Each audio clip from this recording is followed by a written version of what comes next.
मेरे प्रिय भाई और बहनों, मैं बहुत खुश हूं आप में से कईयों को देखकर। पर क्या आप जानते हो, यीशु मसीह कभी भी संख्या को देखकर खुश नहीं होता था। और प्रभु की मेरी सेवकाई में पिछले 48 वर्षों में, जब से हमने CFC कलीसिया शुरू किए, अब लगभग 100 कलीसियाएं हैं पूरे संसार में, अलग अलग जगहों पर। मैं कभी भी संख्या देखकर खुश नहीं होता। ये यीशु मसीह का अनुसरण करने का मेरा एक हिस्सा है, उसका सेवक होने के वजह से। यीशु मसीह कभी उत्साही नहीं होता था केवल संख्या देखकर। जब वो बड़ी भीड़ देखता था, जब आपको समय मिले आप 2 अध्याय पढ़ सकते हो बाइबल के, याद रखिए, लूका उसका 14 अध्याय और यूहन्ना उसका 6 अध्याय। 2 अध्याय जहां पढ़ते हो बहुत बड़ी भीड़ थी, और उस अध्याय के अंत में आने तक और वो जो भीड़ है बहुत कम हो जाती है। यूहन्ना 6 में 10,000 लोगों की भीड़ बचकर केवल 12 ही रह गई, और उसमें से भी एक धोखा देने वाला था। और उससे मैं क्या सीखता हूं? ये संसार जो है जोर देती है संख्या पर, कितने लोग हैं, कितनी भीड़ है। कलीसियाएं भी बात करती है, हमारे कलीसिया में इतने लोग हैं, हम अपने कलीसिया को बड़ा कर रहे हैं, अब हमारे पास 6,000, 10,000, 20,000 लोग हैं। मैं आपको बताना चाहता हूं कि स्वर्ग इससे खुश नहीं होता, और मैं भी उत्साही नहीं होता, क्योंकि यीशु शिष्यों को खोज रहा था।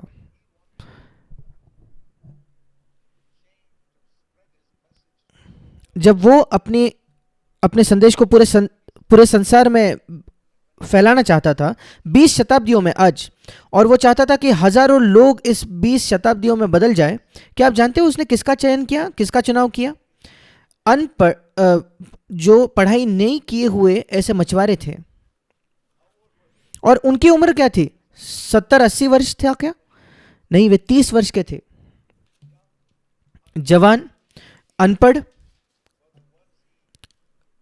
ऐसे लोग जिसका उसने चुनाव किया अपना शिष्य होने के लिए। और मुझे लगता है उनमें से एक ही व्यक्ति जो पोस्ट ग्रेजुएट डिग्री कर पाता था, वो यहूदा इस्करियोती था। वो सबसे बुद्धिमान था। और आप जानते हो उसके साथ क्या हुआ? वहां यीशु ने हमें बिल्कुल शुरुआत से सिखाया उसके सेवकाई के, मैं बुद्धिमान लोगों को नहीं ढूंढ रहा। उसने जोर दिया नम्रता पर, बुद्धिमानी से भी ज्यादा। और ये बहुत ही दुख की बात है आज पूरे मसीह जगत में, कई प्रचारकों में, कलीसियाओं में, वे संख्या पर जोर देते हैं, वे सिद्धांतिक पढ़ाई लिखाई पर ध्यान देते हैं, और बहुत अच्छी तरीके से प्रचार किए जाने पर वो जोर देते हैं, और मसीह से बिल्कुल अलग है ये। मेरा नया जन्म हुआ जब मैं 19.5 वर्ष का था, और शायद आप में से कईयों के उम्र का होगा या उससे भी कम उम्र का मैं था उस समय। पर वो पहला समय नहीं था जब मैंने यीशु को कहा अपने हृदय में आ जाए। मेरे पिता मेरे जन्म से पहले ही नया जन्म पाए हुए विश्वासी थे, और वो हमें एक अच्छे संडे स्कूल में ले जाते थे। और मैंने यीशु को अपने जीवन में शायद पहले बार बुलाया होगा अपने हृदय में आने के लिए, शायद जब मैं 13 वर्ष का था। मैं नहीं जानता, पर मैं जानता हूं कि 13 से 19 के बीच लगभग मैंने यीशु मसीह को कई बार अपने हृदय में बुलाया, क्योंकि हम सभाओं में जाते थे, ऐसे प्रचारक थे जो हमारे घर पर रहते थे। जब कभी वे कहते थे कि आप यीशु मसीह को अपने हृदय में बुलाइए, मैं बुलाता था, पर मुझे कभी वो आश्वासन नहीं था, क्योंकि मेरा जीवन नहीं बदला था।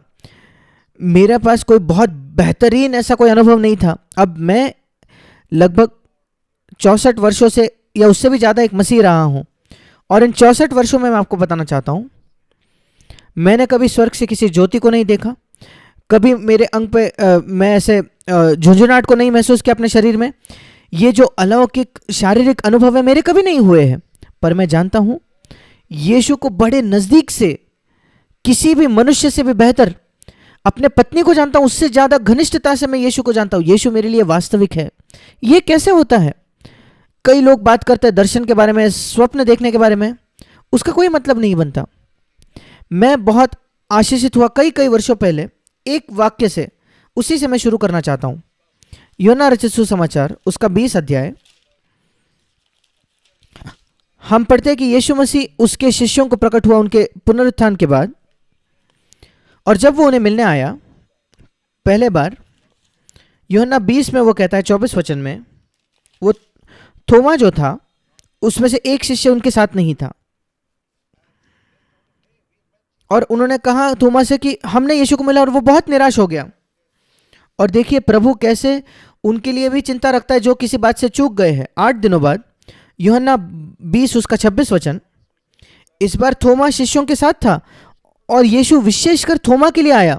मैं सचमुच इससे बहुत प्रेम करता हूं, कैसे यीशु मसीह ने एक व्यक्ति की भी चिंता की जो पहले बार चूक गया था। क्या आप में से कुछ लोग सोचते हो कि आप अकेले हो, आप अकेले व्यक्ति हो?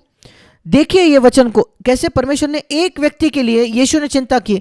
एक बार वो चूक गया, ठीक है, यीशु कहता है फिर एक बार मैं केवल थोमा के लिए प्रकट होऊंगा और केवल आपके लिए प्रभु कुछ करेगा। अगर आपको अकेला लगता है, आप दूसरों से बिछड़े हुए महसूस करते हो तो। और जब अगले बार यीशु प्रकट हुआ, थोमा गिरकर उससे कहता है, हे प्रभु मेरे परमेश्वर। यूहन्ना 20:28, और ये यूहन्ना 20:29 वचन में बहुत मुझे आशीषित किया है, इतने सारे वर्षों में इसने मुझे आशीषित किया है। यीशु ने थोमा से कहा, तुमने मुझे देखा है इसलिए तुमने विश्वास किया। धन्य वे हैं, आपसे भी ज्यादा धन्य इंग्लिश में लिखा है, जिन्होंने बिना देखे विश्वास किया। और मैं कहता हूं प्रभु मैंने कभी तुझे नहीं देखा आमने सामने, मैंने शारीरिक तौर पर तुझे नहीं देखा, मैं ये भी नहीं जानता तू कैसा दिखता है, कितने चित्र है, कितने पेंटिंग है यीशु के, मुझे कोई विश्वास नहीं है कि वो उनमें जैसा दिखता है। उन सारे चित्रों, उन सारे पेंटिंग से बेहतर यीशु दिखता है लाखों गुना, मैं विश्वास करता हूं। आप चकित हो जाओगे जब हम यीशु को देखेंगे, बिल्कुल भी पेंटिंग जैसा वो नहीं दिखेगा। मैंने कहा यीशु को, प्रभु मैंने तुझे कभी नहीं देखा, पर तूने कहा कि जिसने तुझे नहीं देखा और विश्वास करते वे ज्यादा धन्य है उन शिष्यों से भी जिन्होंने तुझे पुनरुत्थान के बाद देखा। मैं कहता हूं प्रभु मैं बहुत धन्यवादी हूं, मैं ज्यादा धन्य हूं, ज्यादा आशीषित हूं। यूहन्ना 20:29 के अनुसार उन 12 शिष्यों से भी ज्यादा, प्रेरित पौलुस से भी ज्यादा, जिन्होंने यीशु को मुंह देखा है। मैंने कई बार यीशु को कहा है कि प्रभु क्या तू मुझे प्रकट होगा, और इन 64 वर्षों में उसने कभी उस प्रार्थना का उत्तर नहीं दिया। और मैं जानता हूं क्यों, वो चाहता है कि मैं ज्यादा आशीषित रहूं। यही इस वचन में लिखा है। क्या आप इस वचन पर विश्वास करते हो? अगर आप नहीं देखते तो आप ज्यादा धन्य हो। कई लोग इस पर विश्वास नहीं कर सकते। हाँ जरूर मैं धन्य रहूंगा, आशीषित रहूंगा कि यीशु को अगर मैं आमने सामने देखूंगा तो। मैं विश्वास करता हूं कि आप कम आशीषित रहोगे। मैं परमेश्वर के वचन पर विश्वास करता हूं। मैंने कई वर्षों में देखा है, मेरा मानवीय मन दिमाग मुझे कुछ और कहता है, परमेश्वर का वचन कुछ और कहता है। मैं परमेश्वर के वचन पर विश्वास करना चाहता हूं और वही मैं शुरू करना चाहता हूं। कोई शारीरिक अनुभव ना खोजे। मैंने कोई शारीरिक अनुभव नहीं किया, मैंने कोई शारीरिक उसका दर्शन नहीं देखा, पर मैं उन प्रेरितों से ज्यादा आशीषित हूं क्योंकि मैं बाइबल पर विश्वास करता हूं। सुनना, विश्वास सुनने से, और सुनना मसीह के वचन के द्वारा आता है। मैं उस वचन को निकालना चाहूंगा, रोमियो की पत्री 10वां अध्याय और उसका 17 वचन। विश्वास कैसे आता है? विश्वास दर्शन से नहीं आता। आपको लगता है कि अगर आप यीशु का दर्शन देखोगे आपका विश्वास मजबूत रहेगा जीवन भर? क्या आप जानते हो ऐसे लोग जिन्होंने यीशु को सामने देखा उन्होंने ही उसे मार दिया। जिन लोगों ने उसे चमत्कार करते देखा उन्होंने उसे मार दिया। और उनमें से कुछ लोग जो चिल्ला रहे थे उसको क्रूस पर चढ़ाओ, उसको क्रूस पर चढ़ाओ। मैं सोचता हूं उनमें से कहीं ऐसे अंधे तो नहीं जो चंगे हुए और फिर फरीसी द्वारा उनका मन बदल गया और वे चिल्लाने लगे उसको क्रूस पर चढ़ाओ। और इसलिए यीशु को आमने सामने देखकर कई लोगों का जीवन नहीं बदला। पर सोचकर देखिए, इतने वर्षों में जब आप ईश्वरीय लोगों के इतिहास को पढ़ते हो, पिछले 2000 वर्षों में ऐसे लोग जिन्होंने कभी उसे मुंह नहीं देखा, वे सब कुछ त्यागने के लिए तैयार थे उसकी सेवा करने के लिए। मैंने अपनी नौकरी एक नौसेना का अधिकारी होकर इसलिए नहीं छोड़ा क्योंकि मैंने यीशु को दर्शन देखा, वो मेरे हृदय में था। और जो एक सत्य को ये परमेश्वर हमारे आत्मा, पवित्र आत्मा के द्वारा हमारे हृदय में दिखाता है, वो ज्यादा वास्तविक है। क्योंकि जो चीजें हम शारीरिक तौर पर देखते हैं वो हमें धोखा दे सकती है। कई चीजें हम देखते हैं वो वास्तविक नहीं है, हमारी आंखें हमें धोखा देती है। पर जिन चीजों को अपने हृदय में देखते हैं पवित्र आत्मा के द्वारा, हम ज्यादा आश्वासित हो सकते हैं उसके विषय में। हमारे आंखों से जो देखते हैं उससे भी ज्यादा हमारे आंखें हमें धोखा देते हैं। रोमियो 10:17 हमें बताता है, विश्वास सुनने से और हृदय में सुनने से आता है, और सुनना मसीह के वचन के द्वारा आता है। मसीह का वचन मतलब नया नियम। अगर आप नया नियम पढ़ो, विशेषकर पूरा बाइबल पढ़िए निश्चित तौर पर नए नियम से विशेषकर अगर आप पढ़ते हो तो विश्वास आएगा। और ये सबसे महत्वपूर्ण चीज है जिसके द्वारा आप परमेश्वर के संपर्क में आ सकते हो। एक और वचन, इब्रानियों उसका 11 अध्याय उस 6 वचन। मैं विश्वास करता हूं आप सब जो मुझे सुन रहे हो, आप परमेश्वर को प्रसन्न करना चाहते हो, और अगर आप उससे प्रसन्न करना चाहते हो, सबसे पहले, किसी भी चीज से पहले एक पवित्र जीवन जिए। हाँ, उससे प्रभु प्रसन्न होता है, उसकी सेवा करो, उससे भी वो प्रसन्न होता है। पर किसी चीज से बढ़कर इब्रानियों 11:6 में लिखा है, विश्वास बिना उसे प्रसन्न करना अनहोना है। कृपया इसे अपने जीवन भर याद रखें। विश्वास के बिना परमेश्वर को प्रसन्न करना अनहोना है, असंभव है। मैं नहीं जानता क्यों परमेश्वर ने इस प्रकार उसको निर्धारित किया है। परमेश्वर कहता है मेरे विचार, मेरे मार्ग तुम्हारे मार्ग नहीं है, मेरे विचार तुम्हारे विचार नहीं है। और इसलिए मैं अपने आप को नम्र करके कहता हूं, प्रभु मैं नहीं जानता कि क्यों तूने कहा है कि विश्वास के बिना तुझे प्रसन्न करना अनहोना है। अगर तू ये कहता कि पवित्र जीवन के बिना तुझे प्रसन्न नहीं किया जा सकता, मैं विश्वास कर सकता हूं। पर यहां लिखा है कि विश्वास के बिना तुझे प्रसन्न नहीं किया जा सकता। मैं एक पवित्र जीवन नहीं जी सकता विश्वास के बिना। वो अगर है तो फिर वो केवल एक बाहरी पवित्रता होगी, जैसे सन्यासी लोगों की होती है और जो साधु होते हैं, जिनके पास एक बाहरी एक दिखावट होती है कि वो सांसारिक चीजों से दूर चले गए हैं। पर सच्ची वास्तविक पवित्रता वो विश्वास के द्वारा ही आती है। कृपया इसे याद रखें। सारी मूल्यवान चीजें जो आपके जीवन में आप पा सकते हो वो विश्वास के द्वारा है। और फिर एक बार याद रखिए जो मैंने शुरुआत में पढ़ा था, जिन्होंने नहीं देखा और विश्वास किया वे ज्यादा धन्य है उनके मात्रा में जिन्होंने विश्वास देखकर विश्वास किया। अगली बात मैं कहना चाहता हूं, मैंने आपको पहले बताया यीशु ने बहुत बड़े सयाने लोगों को नहीं चुना अपना शिष्य होने के लिए। उसने बहुत ही स्वामियों को, बुद्धिमान लोगों को नहीं चुना। क्या आप जानते हो सबसे बुद्धिमान लोग कौन थे? फरीसी और शास्त्री लोग। शास्त्री वे थे जो बाइबल का बहुत अध्ययन करते थे, और ये बड़े शास्त्री जो बाइबल को मुंह मुंह कह सकते थे कि बाइबल में क्या लिखा है, यही थे जिन्होंने यीशु को मार दिया। इतने वे अंधे थे। अगर आपके पास बाइबल का कंपटीशन होता, पतरस में प्रतियोगिता होती बाइबल की, पतरस, यूहन्ना और याकूब और फरीसियों में फरीसी जीत जाते, क्योंकि फरीसी बाइबल को बहुत अच्छा जानते थे पतरस, यूहन्ना और याकूब से। क्या आप जानते हो फरीसियों ने बाइबल का इतना अध्ययन करने के बाद, कई वर्षों तक अध्ययन करने के बाद, जब उन्होंने यीशु को देखा, उन्होंने ये कहा, मैं चाहता हूं आप निकालें मत्ती उसका 12वां अध्याय, मत्ती उसका 12वां अध्याय 22 वचन। एक दुष्टात्माग्रस्त व्यक्ति था जो अंधा था और गूंगा था। बहुत ही कम ऐसा संसार में पाया जाता है जो अंधा और गूंगा है, और यह केवल इसलिए क्योंकि उसके अंदर एक शैतान था, दुष्टात्मा था। और यहां लिखा है कि यीशु ने उसे चंगा किया, उस दुष्टात्मा को निकाल दिया, और अचानक वो व्यक्ति देखने लगा, उसका अंधापन चले गया, वो बोल भी लगने लगा और सुन सकता था। और सारे जो लोग थे, भीड़ थी, उन्होंने कहा यह कितना अद्भुत है, यह व्यक्ति दाऊद का संतान होगा, यही मसीहा होगा। पर बाइबल अध्ययन करने वाले जो फरीसी थे, जिन्होंने बाइबल का अध्ययन किया था, 24 वचन में वे कहते हैं नहीं, यह तो सरदार बालजिबुल के सहायता से करता है। वो कह रहे हैं कि यह शैतान है। जिन लोगों ने बाइबल का सबसे ज्यादा अध्ययन किया पहले शतक में, पहले शताब्दी में, उन्होंने यीशु को देखकर शैतान कहा। यह दिखाता है कितना ज्यादा हम भटक सकते हैं अगर हम पवित्र आत्मा की सहायता के बिना बाइबल अध्ययन करें तो। और वे साधारण लोग जो वहां जीते थे, जिन्होंने बाइबल अध्ययन नहीं किया था इतना, उन्होंने कहा यही तो मसीहा होगा जिसका वायदा दिया था। उन्होंने उसे दाऊद का संतान कहा। और हम इससे एक पाठ सीख सकते हैं आज के लिए। आज भी कई बाइबल के महान शास्त्री हैं जो बहुत अध्ययन करते हैं, वे सबसे बड़े संत नहीं हैं, वे सबसे पवित्र लोग नहीं हैं। कई बाइबल के जो बहुत अच्छा पढ़ने वाले हैं, वो बाइबल स्कूल जाते हैं, उनका दिमाग ज्ञान से भरा हुआ है, पर वे आत्मिक नहीं है, वे लोगों को ईश्वरीयता में नहीं चलाते। एक चीज जिसके लिए मैं धन्यवाद देता हूं परमेश्वर को, मैं अपने जीवन भर कभी किसी बाइबल स्कूल, बाइबल कॉलेज एक दिन भी नहीं गया। लोगों ने मुझे कहा, जब मैं नौसेना छोड़ा, उन्होंने कहा आप बाइबल स्कूल में जाओ भाई जैक। मैंने कहा क्या आप जानते हो मैंने क्या कहा? मैंने कहा 12 यीशु के शिष्य वे कभी बाइबल स्कूल नहीं गए। परमेश्वर ने कैसे उनका इस्तेमाल किया संसार को उल्टा करने के लिए? कैसे प्रभु ने उनका इस्तेमाल किया एक मसीहत की शुरुआत करने के लिए जो 2000 वर्षों तक चल रही है। अगर वे बाइबल स्कूल में जाते तो वे भटक जाते। दूसरी बात जो मैंने अपने जीवन में देखा है, जो मसीह लेखक जिन्होंने मेरे जीवन को सबसे ज्यादा आशीषित किया है, मसीह किताबें लिखने वाले ऐसे लोग हैं जो बाइबल स्कूल नहीं गए। मैं बहुत आशीषित हुआ हूं इंडिया में भक्त सिंह नाम के व्यक्ति से, या साधु सुंदर सिंह, या वॉचमैन नी, या टोजर, या डीएल मूडी, ये सब लोग कभी बाइबल स्कूल नहीं गए। चार्ल्स फिनी, वे कभी बाइबल स्कूल नहीं गए। वे परमेश्वर को जानते थे, वे पवित्र आत्मा से भरे हुए थे। मैंने कहा प्रभु मैं वही चाहता हूं।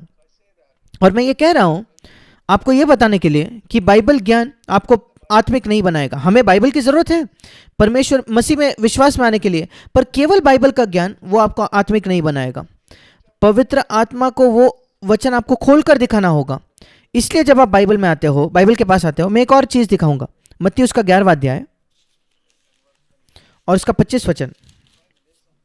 मैं कुछ नींव के मूलभूत सत्य दिखाने की कोशिश कर रहा हूं। सिद्धांत आपके जवानी से, आप कई जवान हो, अगर आप जवानी से इस बात को समझ जाओगे, आप बाइबल स्कूल जाके आत्मिक नहीं बनोगे, आप भटक जाओगे शायद। एक बार किसी बाइबल स्कूल का जो आखिरी सेरेमनी था, जहां उनको खत्म होने वाला था, उसके प्रिंसिपल ने मुझे बुलाया और वो प्रिंसिपल ने कहा कि मैं चाहता हूं कि आप आकर प्रचार करो, ताकि जिस व्यक्ति ने कभी बाइबल स्कूल में नहीं गया उसका कैसे प्रभु इस्तेमाल करता है। और वहां मैं एक जवान लड़के से मिला जो उसकी कक्षा में पहला आया था। बाइबल स्कूल के खत्म होने में, पास आउट होने पे, ग्रेजुएट हो गया था, वो सबसे ऊंचा नंबर लाया था। और मैंने उससे कहा मैं तुमसे बात करना चाहता हूं। नहीं, उसने मुझसे कहा कि मैं तुमसे बात करना चाहता हूं। और मैंने कहा, उसने आकर मुझसे कहा भाई जैक मैं इतना हारा हुआ हूं अपने विचारों के जीवन में, और मैं बहुत ही विचलित हूं, मैं कैसे इस पर विजय पा सकता हूं। मैंने कहा आप आपकी कक्षा में पहले नंबर के आए हो और आप अभी भी आपके विचारों में हारे हुए हो, तो आपको क्या सिखाया? आपको यूनानी भाषा, ग्रीक सिखाई गई वहां, और कैसे इंटरप्रिटेशन किया जाता है, कैसे समझा जाता है बाइबल को, पर पाप पर विजय नहीं पाना सिखाया। अब मैंने कहा तुम 100 लोगों के कलीसिया के एक पासवान बनोगे, उन लोगों को बाइबल सीखने की जरूरत नहीं, उनको पाप पर विजय पाने की जरूरत है। कैसे पति पत्नी एक साथ जिएंगे और बिना लड़ाई झगड़ा किए। और अगर तुम ये खुद नहीं सीखे बाइबल स्कूल में, तो तुमने अपना समय व्यर्थ गवाया है। और मैंने ऐसे सामने एक व्यक्ति को देखा है जो बाइबल स्कूल जाकर कुछ नहीं सीखा। और मैं आपको कहना चाहता हूं मेरे प्रिय भाई और बहनों, ये मत सोचो कि आपको बहुत पढ़ाई लिखाई की आवश्यकता है, बहुत पैसे की आवश्यकता है, कई अलग अलग चीजों की आवश्यकता है आत्मिक व्यक्ति होने के लिए। परमेश्वर चाहता है आप में से प्रत्येक व्यक्ति वो आत्मिक हो जाए। और मैं आपसे बांटना चाहता हूं कि ये कैसे होगा। मत्ती 11 अध्याय 25 वचन में उसने कहा, हे पिता स्वर्ग और पृथ्वी के प्रभु, मैं तेरा धन्यवाद करता हूं कि तूने इन बातों को ज्ञानियों और समझदारों से छिपा रखा। और क्या आप वो व्यक्ति हो जो घमंडी है कि आप ज्ञानी हो या समझदार हो, बुद्धिमान हो? आप शायद आपकी कक्षा में पहले नंबर पे आते हो या कॉलेज में पहले नंबर में आते हो। मैं बड़े दुख से कहना चाहता हूं कि परमेश्वर आपसे छिपाएगा अपने सत्य। और वो किस पर प्रकट करता है? बालकों पर, छोटे बच्चों पर। क्या आप जानते हो बाइबल का ज्ञान, ये बाइबल को पढ़ना, ये गणित या विज्ञान को पढ़ने जैसा नहीं है। गणित और विज्ञान पढ़ने के लिए आपको बहुत होशियार होना चाहिए, आपको दिमाग होना चाहिए। पर जब आप बाइबल को पढ़ते हो तो आपको एक बड़ा दिमाग नहीं चाहिए। वो उपयुक्त है पर वो प्राथमिक नहीं है। एक अच्छा हृदय, नम्रता का हृदय। यहां लिखा है परमेश्वर प्रकट करता है। प्रकाशन अलग है समझने से, जो अध्ययन से होता है।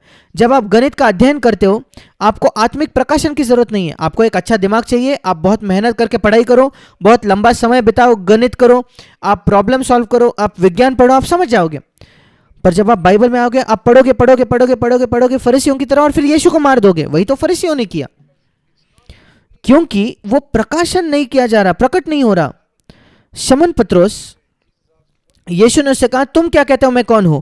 शमौन पतरस ने कहा तुम जीवित परमेश्वर के पुत्र हो।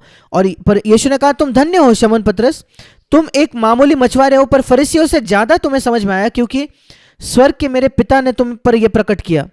मत्ती 16 में पढ़िए 15 वचन से आगे, यह प्रकाशन के द्वारा आया। यीशु का एक ज्ञान होता है जो आता है अध्ययन के द्वारा।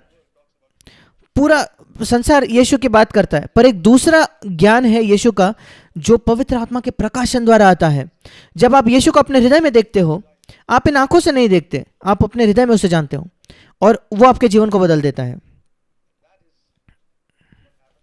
और यही होता है जब आप वाकई नया जन्म पाए हो। मसीह आपके जीवन में आता है, हृदय में आता है, और आप जानते हो वो वहां आ गया है, और केवल पवित्र आत्मा ही आपको उसका आश्वासन दे सकता है, मैं आपको नहीं दे सकता। इसी की आपको लालसा करनी है। इसलिए यीशु ने अपने शिष्यों से कहा, जब वो स्वर्ग में जा रहा था, तुरंत जाकर प्रचार करना मत आरंभ करो, नहीं, तुम्हें पवित्र आत्मा से भरने की जरूरत है। जब मैंने इस वचन को पढ़ा, मत्ती 11:25, कि परमेश्वर ने इन चीजों को बालकों पर प्रकट किया है, शिशुओं पर प्रकट किया है, पर ज्ञानियों और समझदारों से छिपा रखा है। क्या आप जानते हो मैंने क्या कहा प्रभु से? प्रभु, दुर्भाग्यपूर्ण, दुर्भाग्यपूर्ण, मैं समझदार हूं और ज्ञानी हूं, मैं क्या करूं? मैंने अपने आप को बुद्धिमान नहीं बनाया।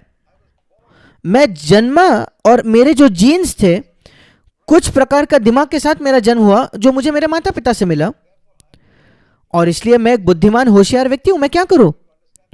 क्या मैं सत्य नहीं समझूंगा? क्या तुम बुद्धिमान और ज्ञानियों से तो छिपाता है, तो क्या होगा? मैंने प्रभु से यह पूछा, और प्रभु ने यहां कहा 25 वचन में, तुम्हारे पास एक बच्चे का, एक बालक का दिमाग हो सकता है, मतलब अगर तुम चाहो तो, मतलब बुद्धिमानी में नहीं पर नम्रता में। यीशु ने एक बार एक बच्चे को उठाकर कहा, अगर तुम अपने आप को नम्र करो इस बच्चे के समान, वो स्वर्ग के राज्य में सबसे महान है। फिर मैंने समझा सबसे महत्वपूर्ण कथन यह है इस बात का कि परमेश्वर अपने सत्यों को प्रकट करता है नम्र लोगों पर। अगर आप बुद्धिमान हो तो नम्र रहो। कई बुद्धिमान होशियार लोग हैं जो नम्र है, और कई अनपढ़ लोग हैं जो बहुत घमंडी है। और जोर जिस बात पर दिया गया है वो है नम्रता। वही वो आगे जाकर कहता है 29 वचन में, मुझसे सीखो, मेरा जुआ अपने ऊपर उठा लो और मुझसे सीखो, क्योंकि मैं कोमल और नम्र हूं। क्या आप जानते हो यीशु ने कभी हमसे यह नहीं कहा कि मुझसे सीखे मैं कैसे प्रचार करता हूं या वो कैसे चमत्कार करता था। कई लोग ये चीजें सीखना चाहते हैं, प्रभु मैं कैसे ज्यादा बेहतर प्रचार करूं, तेरे जैसे चमत्कार करूं। प्रभु नहीं चाहता हम ये सब सीखे। वो क्या चाहता है हम सीखे? आप पूरे सुसमाचारों को पढ़कर देखिए, वो कहता है केवल 2 ही चीजें उनसे सीखना है, बाइबल भी नहीं। उसने कहा मुझसे नम्रता सीखो और कोमलता सीखो। एक वास्तविक ईश्वरीय जो मसीही है, वो एक ऐसा व्यक्ति है जो नम्र है और जो कोमल है। और जितना ज्यादा वो मसीह जैसे हो जाता है, उतना ज्यादा नम्र वो होगा और उतना ही वो कोमल होगा दूसरे लोगों से बर्ताव करने में। वो कठोर होगा, मतलब, पर उसी के साथ साथ वो कोमल होगा और नम्र होगा। उसका यह मतलब नहीं कि वो पाप के विरुद्ध खड़ा नहीं होगा। पौलुस और यीशु पाप के विरुद्ध खड़े हुए, प्रचार किए, यहां तक कि यीशु ने फरीसियों को कहा तुम सांप के बच्चे हो, तुम पाखंडी हो, पर वो बहुत कोमल था, जो टूटे मन के पापी थे। एक बार जब उसने देखा लोगों को परमेश्वर के नाम से पैसा कमाते हुए, पैसा बनाते हुए, उसने एक कोड़ा उठाकर सबको बाहर भगा दिया। यही नम्र कोमल यीशु है। और इसलिए मानवीय कोई दिमाग मत मन मत बना लेना नम्रता कोमलता के विषय में। एक नम्र और कोमल यीशु था जिसको अपने लोगों के सामने क्या कीर्ति है कोई फर्क नहीं पड़ा। यही महत्वपूर्ण बात है। जो नम्र और कोमल व्यक्ति है उसे कोई कीर्ति नहीं चाहिए कि लोगों के सामने कि वो उसे कीर्ति मिले कि ये नम्र है। क्या आप एक कीर्ति चाहते हो, लोग आपके बारे में कहे कि आप एक नम्र भाई, नम्र बहन हो? नहीं, आप गलत दिशा में जा रहे हो। आप घमंडी व्यक्ति हो, बहुत घमंडी हो, क्योंकि आप एक कीर्ति चाहते हो। मैं चाहती हूं कि लोग मेरे विषय में कहे मैं एक नम्र बहन हूं या नम्र भाई हो। यही दिखाता है कि आप कितने घमंडी हो। एक वाकई नम्र व्यक्ति, उसे कोई लोगों के सामने कीर्ति नहीं चाहिए, वो परमेश्वर के सामने नम्र होना चाहता है। अगर परमेश्वर उसे प्रमाण पत्र दे नम्रता का, वो उसके लिए पर्याप्त है। वो कोड़ा उठाकर कलीसिया से उन लोगों को भगाएगा जो पैसा कमाते हैं, जैसे यीशु ने किया। कलीसिया में वो यीशु की तरह कहेगा तुम पाखंडी हो। हाँ, नम्र लोग ऐसे ही होते हैं। कई गलत बातें हमारे मन में है नम्रता के विषय में। उदाहरण के तौर पर इस वचन को देखिए, याकूब की पत्री। आप सब विश्वास करते हो कि बाइबल ये परमेश्वर प्रेरित वचन है, और याकूब, जिसने याकूब की पत्री लिखी, वो यीशु का छोटा भाई था। वो एक बहुत ही ईश्वरीय व्यक्ति था। वो उस कलीसिया का अगुआ था। उन शुरुआती दिनों में पहचाना गया था कि वो बहुत ईश्वरीय नम्र व्यक्ति है। देखिए वो विश्वासियों से कैसे बात करता है। वो विश्वासियों से कहता है, वो विश्वासियों को लिख रहा है। याकूब की पत्री 4 अध्याय, वो 4 वचन में कहता है, याकूब 4:4, हे व्यभिचारिणियों, क्या तुम नहीं जानते कि संसार से मित्रता करनी परमेश्वर से बैर करना है? क्या एक नम्र व्यक्ति इस प्रकार बात करता है? क्या पवित्र आत्मा इस प्रकार बात करता है किसी के द्वारा? क्या आप विश्वास करते हो ये परमेश्वर प्रेरित वचन है? परमेश्वर प्रेरित वचन एक ईश्वरीय व्यक्ति याकूब की तरह मसीहों को लिखकर कह रहा है, विश्वासियों को लिखकर कह रहा है।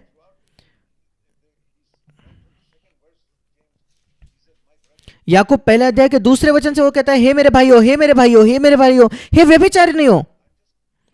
मैं आपको केवल गलत जो नम्रता के आपके मन में विचार है वो निकालना चाहता हूं। आप देखते हो कोई लोग कोमलता से बहुत कम आवाज में बात करता है, आपको लगता है वो नम्र है या कोमल है। नहीं, शायद वो व्यक्ति अपने आप के लिए आदर प्राप्त करना चाहता है कि वो नम्र है। पर सच्ची नम्रता, मैं आपको बताना चाहता हूं वास्तविक नम्रता क्या है, उसका चिन्ह क्या है।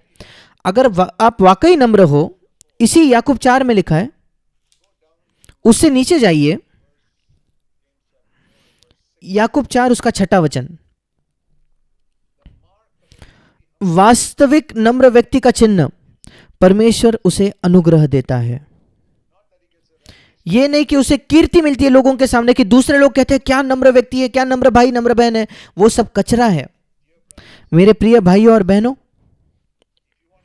अगर आप यीशु के शिष्य होना चाहते हो, मैं आपको एक बात बताना चाहता हूं, मनुष्यों की जो राय है उसे कचरा माने जवानी की उम्र से। प्रभु, क्योंकि जब हम जवान होते हैं हमें बहुत चिंता होती है कि दूसरे लोग मेरे विषय में क्या सोचते हैं, क्या वो मुझे आत्मिक सोचेंगे। वो कचरा है मेरे भाई मेरे बहन। मनुष्यों के राय जो है वो कूड़ेदान के बराबर है। मैं बहुत पहले उसे सीख गया। ये एक चीज है जिसने मुझे बहुत जवानी से सहायता की।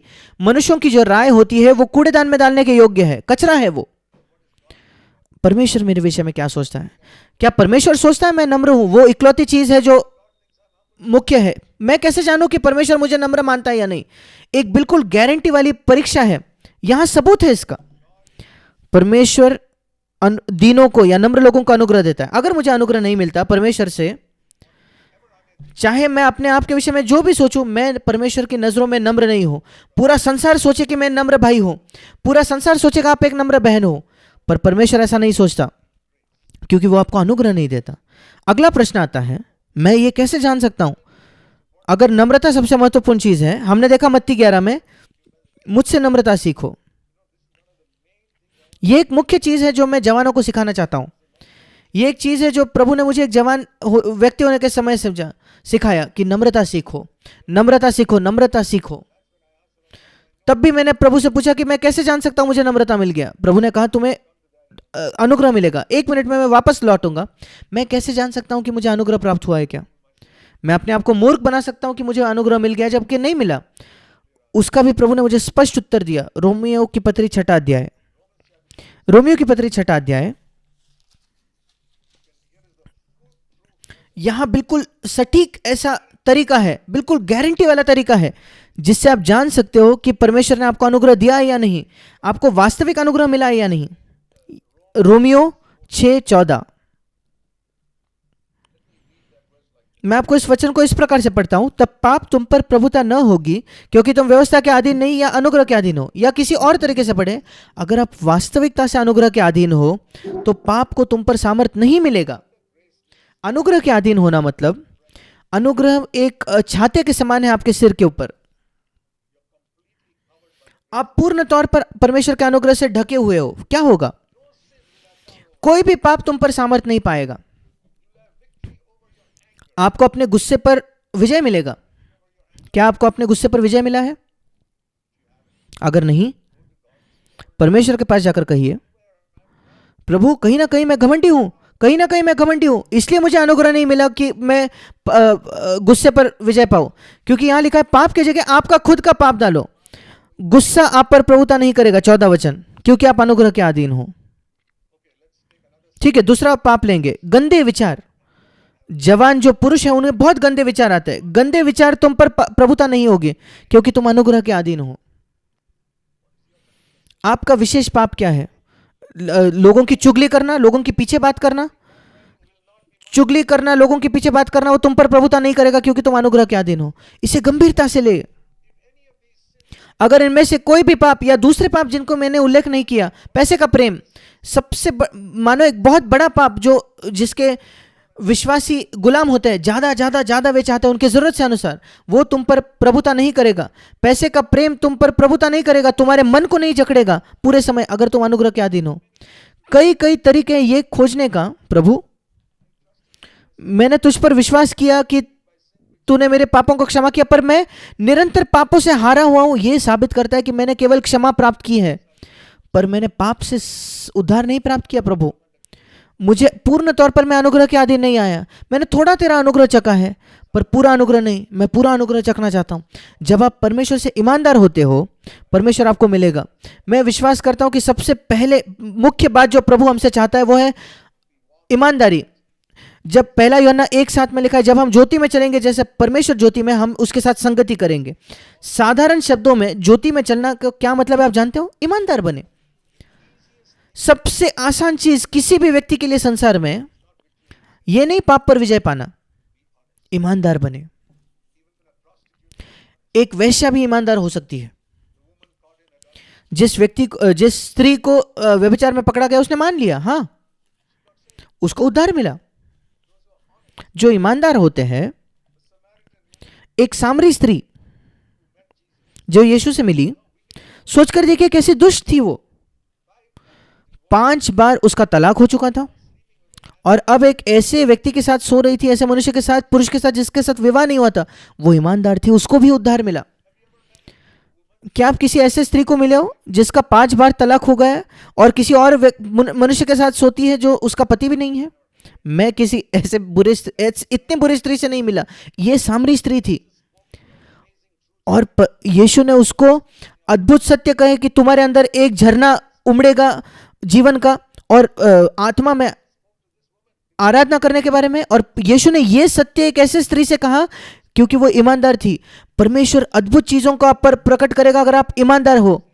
छिपाई नहीं। अगर आपको गंदा विचार आए तो आप कबूल करो, मुझे गंदा विचार है, वो है ईमानदारी। अगर कड़वाहट हो तो ईमानदारी से मान लो, प्रभु मैं कड़वाहट महसूस की, मुझे माफ करो। अगर गुस्से से बात किए, आप कहे प्रभु मैंने गुस्से से उससे व्यक्ति से बात की, मैं उससे जाकर क्षमा मांगना चाहता हूं। मैं आपको बताना चाहता हूं आप बहुत ज्यादा उन्नति करोगे अपने आत्मिक जीवन में।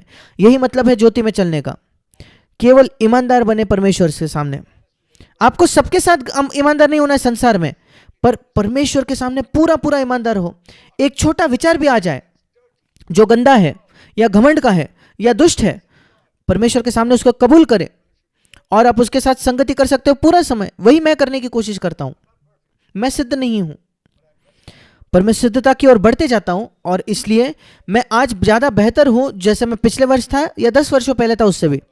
पर अभी भी एक लंबा रास्ता काटना जरूरी है यीशु के जैसे बनने के लिए। मैं आगे बढ़ रहा हूं, पर मैं एक ही चीज करता हूं, मैं ईमानदार रहता हूं। हर कदम पर मैं ईमानदार हूं। मैं तुझ पर भरोसा करता हूं प्रभु, भरोसा करता हूं प्रभु। मैं आपको दिखाना चाहता हूं कैसे जवान छोटे उम्र से आप ऐसे शुरुआत कर सकते हो। मेरे साथ निकालिए मत्ती की रचित सुसमाचार पहला अध्याय। यह नए नियम का पहला पन्ना है।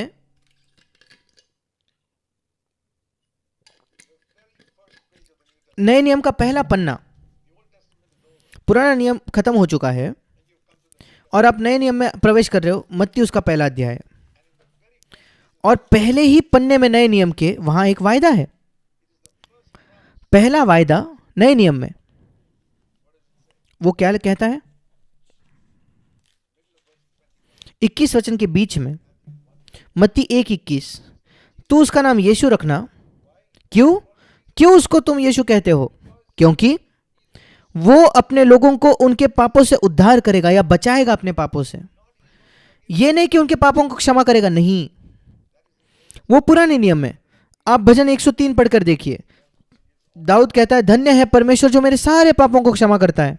आप दाऊद से पूछिए 1000 वर्षों पहले मसीह के, दाऊद तेरे कितने पाप परमेश्वर ने क्षमा किए?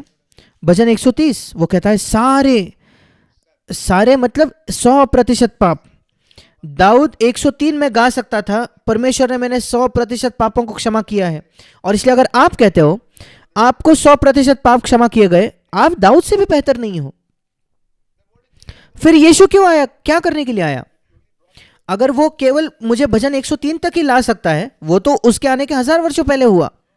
नहीं, यहां लिखा है कि वो बचाएगा या उद्धार करेगा, छुड़ाएगा पापों से आपके।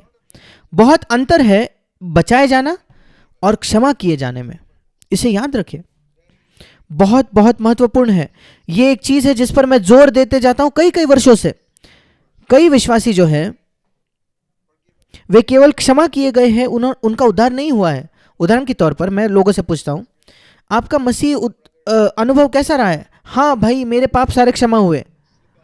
मैं कभी कभी फिसल जाता हूँ, मैं गुस्सा होता हूँ, मैं बुरे विचार सोचता हूँ, और मैं अंगीकार करता हूँ और क्षमा करता हूँ। अगले दिन वापस गलत करता हूँ और फिर क्षमा मांगता हूँ और माफ़ी पाता हूँ।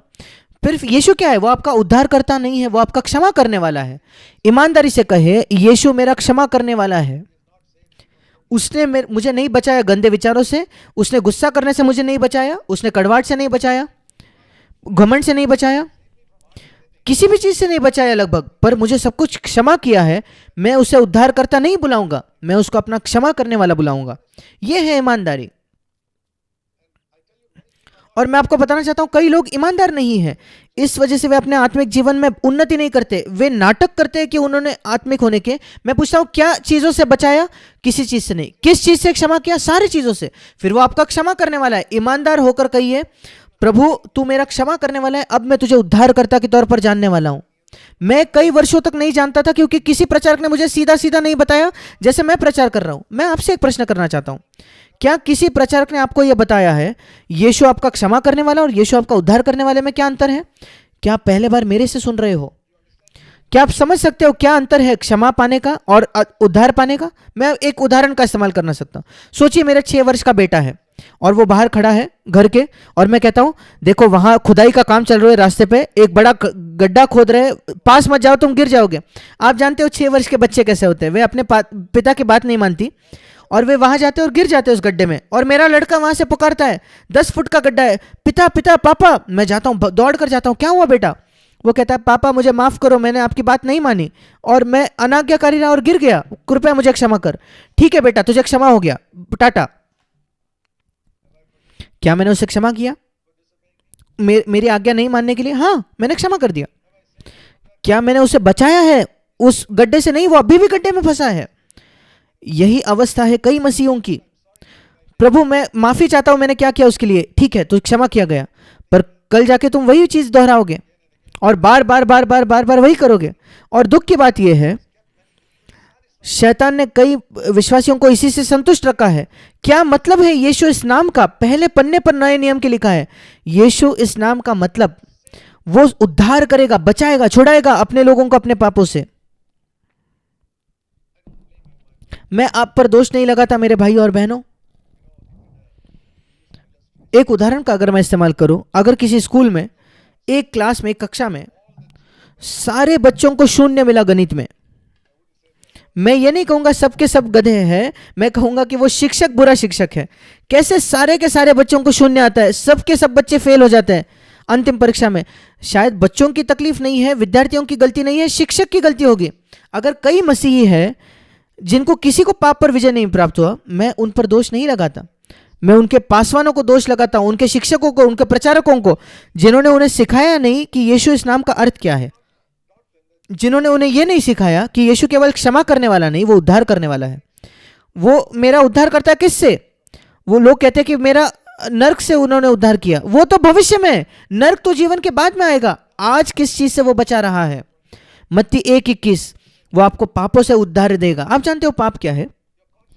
आपका विवेक आपको बता देता है पाप क्या है। आप गुस्सा होते हो, आप कड़वाहट रखते हो, आप किसी को क्षमा नहीं करते, आप घमंडी हो और कई गलत चीजें करते हो, शायद आप धोखा देते हो, आप झूठ कहते हो, वो पाप है। और इस संसार के सब लोग ये करते हैं, पर यीशु आया है हमारा उससे उद्धार करने के लिए, बचाने के लिए, कि मैं झूठ ना कहूं, कि मैं धोखा ना दूं लोगों को, कि मैं अपने गुस्से पर विजय पाऊं। मैं लोगों से नाराज नहीं होता जब वे मुझे चोट पहुंचाते हैं, मैं उन्हें क्षमा करता हूं तुरंत। उसने मुझे मेरे पापों से बचाया है। मैं आपको पूछना चाहता हूं मेरे प्रिय जवानों, क्या आपने इसका अनुभव किया है? अगर नहीं तो शैतान ने आपको चुराया है। आपकी जो आपके इनहेरिटेंस को चुराया है। सोच कर देखिए, अगर आपकी विरासत को चुराया है। आपका पिता अगर एक करोड़पति होता तो, और मृत्यु से पहले आपके लिए नाम पे एक वो इच्छा पत्र छोड़ गया है और सारा पैसा आपके नाम पर कर गया है, इस बैंक में, उस बैंक में, उसकी जायदाद यहाँ, उसकी जायदाद वहाँ, सब कुछ आपको एक इच्छा पत्र में वो लिख के जाता है, वसीयत में, और फिर आप एक किसी लॉयर के पास जाते हो, और एक बहुत ही पाखंडी जो लॉयर है, झूठा लॉयर है, वो आपको वकील, वो आपको धोखा देता है और 95% आपके जो धन है उसको चुरा लेता है। और फिर आप एक किराए के घर में रहते हो और बहुत संघर्ष कर रहे हो। आपके पिता ने आपके लिए करोड़ों चीजें, करोड़ों रुपए छोड़ के गए, और कोई व्यक्ति आपके पास जाता है और कहता है कि अरे आपका पिता तो करोड़पति था, आपके वसीयत में पूरे आपके नाम था, और आप कहते हो कि नहीं, एक वकील ने मुझे धोखा दिया। मैं कहता हूं कि आप ऐसा नहीं होने दोगे, आप ज़्यादा बुद्धिमान नहीं हो, आप बिल्कुल अनुमति नहीं दोगे एक वकील को आपको धोखा देने के लिए, करोड़ों से धोखा देने के लिए। पर शैतान ने यही किया जो यीशु ने हमारे लिए खरीद लिया उस क्रूस पर, कि सारे पापों को वो छुड़ाए जिनका मैं गुलाम हूं। यीशु कहता है मैं मरा आपको उससे छुड़ाने के लिए, मैंने पवित्र आत्मा को भेजा आपको छुड़ाने के लिए। फिर क्यों आपने उद्धार नहीं प्राप्त किया? ये दुष्ट वकील नहीं, बल्कि दुष्ट जो शैतान है, उसने आपको धोखा दिया है। अगर पैसा होता तो आप वकील के पीछे जाकर उससे कहते क्यों मुझे धोखा दिया, पर शैतान ने आपको उससे भी बड़ी चीज से धोखा दिया है, पैसे से भी ज्यादा महत्व चीज, वो है पवित्रता, उससे चुरा लिया है। और आप वहीं बैठकर कहते हो सब विश्वासी तो ऐसे ही है, क्योंकि सारे विश्वासी आपके आसपास ऐसे, तो आप क्यों वैसे बन रहे हो? मैं जब जवान था, मैं ऐसे विश्वासियों से घिरा हुआ था जो लोग हारे हुए थे पाप से। मैं भी पाप से हारा हुआ था, मैं विश्वासी बन गया था, मैं विश्वास करता था यीशु मेरे पापों के लिए मरा और मेरे हृदय में आया, पर मैं हारा हुआ था, मैं आप ही की तरह जीता था।